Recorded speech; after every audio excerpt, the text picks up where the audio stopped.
বন্ধুরা, শুভ নববর্ষের শুভেচ্ছা নিয়ে চলে আসলাম। আশা করি তোমরা ভালো আছো, আমিও ভালো আছি। আজকের দিনটা আশা করি সবার খুব ভালোভাবে কেটেছে, আর তোমাদের আশীর্বাদে আমারও খুব ভালোভাবে কেটেছে।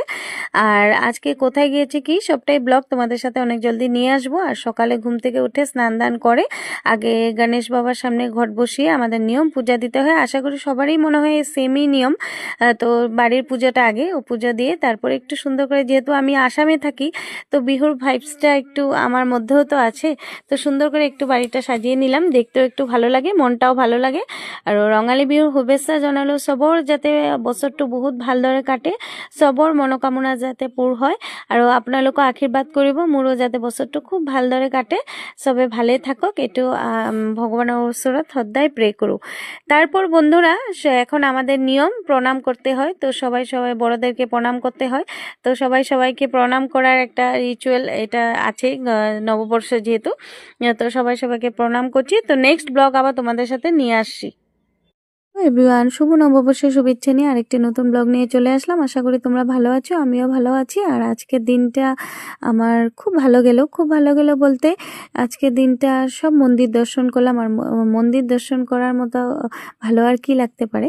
তো তোমাদেরও আশা করি তোমাদেরও সবার ভালো গিয়েছে দিনটা। তো এদিকে আমরা সকাল সকাল আগের ব্লগে দেখিয়েছি যে পূজা টুজা দিয়ে আমরা বেরোয়েছি, যা যা রিচুয়াল ছিল ওগুলো করে তারপর আমরা টোটোতে করে মা আমি বসে গেলাম। আর ওয়েদারটা এতটা খারাপ ছিল বলার মতো না। তারপর আমি, মা, দাদা, আমার ছেলে আমরা সবাই চলে আসলাম মন্দিরে, বিষ্ণু মন্দিরে। ভাবছিলাম যে বিষ্ণু মন্দিরটা মনে হয় বন্ধ হবে, বাট না, খোলা ছিল, আমাদের লাক ভালো ছিল।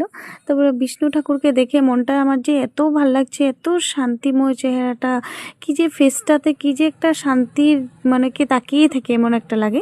যাই হোক, ওখানে পূজা দিয়ে নিলাম। আর অনেক কিছু ক্লিপ তোমাদের সাথে তাই জন্যই শেয়ার করতে পারিনি, কারণ পূজা দিতে গিয়েছি, নতুন বছর, যদি মোবাইলটাতে কনসেন্ট্রেট রাখি তাহলে পূজাতে মন বসবে না, ঠিক না বন্ধুরা বলো তো। আর অ্যাকচুয়ালি ক্যামেরা করার মতো তেমন কেউ ছিল না, কারণ সবাই ব্যস্ত ছিল পূজাতে। তারপর ওখানে ঠাকুরকে পুজো দিয়ে যতটুকু পারি অতটুকু তোমাদের সাথে শেয়ার করছি। তো ওখানে পূজা টুজা দিয়ে একটু পণ্ডিতজির সাথে কথা বলছিলাম ওখানে বসে। তারপর আমরা ওখান থেকে বেরিয়ে পড়লাম। বেরিয়ে এসে দেখি এখন ছোট ছোট বাচ্চারা যাচ্ছে, ওরা বিহু ডান্সের জন্য। যেহেতু আজকে নতুন বছর, আজকে থেকে ওদের স্টার্ট হবে, গোটা 1 মাস পর্যন্ত ওরা ডান্স করবে। আর দেখে যা সুন্দর লাগে না ওদেরকে, খুব ভালো লাগে। রাস্তাতে বের হলেই শুধু এখন বেরোবে। আর ওয়েদারটা এতটা খারাপ ছিল, যাই হোক বৃষ্টি ছিল না, তাই জন্য ভালো। তারপরে এদিকে দাদা মাকে নিয়ে গেল, আর আমি আমার ছেলে আস্তে আস্তে করে আছি, টোটো পাচ্ছিলাম না, তারপর টোটো দিয়ে তারপর আমরা চলে গেলাম মন্দিরে, হনুমান মন্দিরে। হনুমান মন্দিরে আজকে জানো তো খুব ভিড় ছিল, খুব ভিড় ছিল বলতে আজকে নতুন বছর, সবাই আসছে, সবাই পূজা দেবে, পূজার জন্য সবাই আসছে। আর ওখানে বাইরেতে সব প্রদীপ টদীপ ওখানেই জ্বালিয়ে দিতে বলে, কারণ ভিতরে রিস্ক হয়ে যায়, তার জন্য। তো বাইরে আগে ঠাকুরকে নামে প্রদীপ টদীপ জ্বালিয়ে তারপর আমরা ভিতরে ঢুকবো, ভিতরে বাবাকে। আর ওখানে গেলে শিব মন্দির আছে, রাধাকৃষ্ণ ঠাকুরকে পুজো দিতে পারবে, গণেশ ঠাকুরকে পুজো দিতে পারবে, একে একে করে সব ঠাকুরকে পুজো দিতে পারবে। তো সবার প্রথমে আমি গণেশকে একটু ফুল দিয়ে একটু পুজো দিয়ে নিলাম, ওটা ক্লিপ একটু তোমাদের সাথে শেয়ার করলাম। আর এখানে রাধাকৃষ্ণটা এত কিউট লাগছিল বলার মতো না, মনে কি তাকিয়েই থাকি। আর ভগবানের পুজো দিলে সত্যি মনটা ভালো লাগে। তারপর বজরংবলীকে প্রণাম করে একটু পরিক্রমা করে নিলাম। আর পরিক্রমা করতে করতে হনুমান চালিসাটা একটু পড়ে নিলাম। হনুমান চালিসাটা, বাবার মন্দিরে গেলাম আর হনুমান চালিসা পড়বো না, এটা তো হতে পারে না। আর বাবাকে কি ভালো লাগছে আজকে, সত্যি মনটা খুব ভালো লাগছে। তারপর তো চলে গেলাম শিব মন্দিরে। তো এখানে শিবের এখানে একটু জল ঢেলে শিব বাবাকে একটু প্রণাম করে নিলাম। তো চারিপাশটা একটু দেখাচ্ছি, এত লোকজন ছিল না, খুব মনটা ভালো লাগছে জানো তো বন্ধুরা। আজকে নতুন বছর যে ঠাকুরকে প্রণাম করে পূজা দিতে পারছি, এটাই অনেক বড় কথা। আগের বছর এতটা শরীর খারাপ ছিল যে জন্য আমি বিছনা থেকে উঠতে পারিনি, এতটাই জ্বর ছিল। আর এবছর যাই হোক আমি মন্দিরগুলো দর্শন করতে পারছি। তারপর আমরা চলে গেলাম দুর্গা মন্দিরে, দুর্গা মন্দিরে পুজো দিয়ে তারপর বাড়ি চলে আসলাম।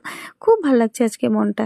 আর তারপরে একটু রিলসের জন্য একটু ভিডিও করে নিলাম। তারপর দেখি ছোট ছোট পুচকে সবগুলো ডান্স করতে আসছে আমাদের পাড়ারই, ওরা ওরা সুন্দর করে ডান্স করছে। একটু স্পিড করে দিয়েছি, না হলে তোমরাও বোরিং হয়ে যাবে আর ভিডিওটা অনেক বড় হয়ে যাবে। তারপর ওদেরকে ডান্স করা দিয়ে এগুলো একটু ভিডিও করলাম ওদেরকে। তারপর এত সুন্দর করে ওরা আশীর্বাদ দিল আমাকে, এত সুন্দর ওদের প্রোনাউন্সিয়েশন, এত ছোট ছোট বাচ্চারা এত সুন্দর করে দিল, আমার খুব ভালো লাগছে জানো তো। তারপর এখানে আশীর্বাদ করার পর এখন আমরা ব্লগটা এখানেই শেষ করছি। এখানে পুচকো পুচকো দুইটাই ফ্রেন্ড ওরা খেলছে। তো আজকের জন্য এতটুকুই, বাই বাই।